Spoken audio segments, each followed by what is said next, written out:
Welcome back.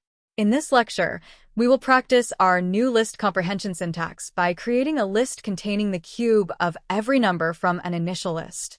This is a list transformation task.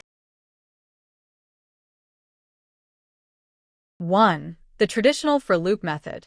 To cube the numbers in our numbers list, we follow the long method.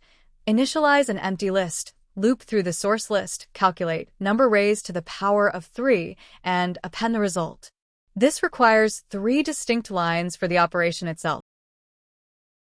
2. Using list comprehension.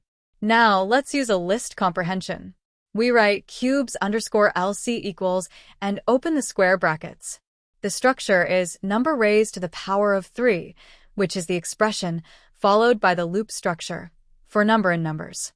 This single, compact line handles the initialization, iteration, calculation, and appending all at once.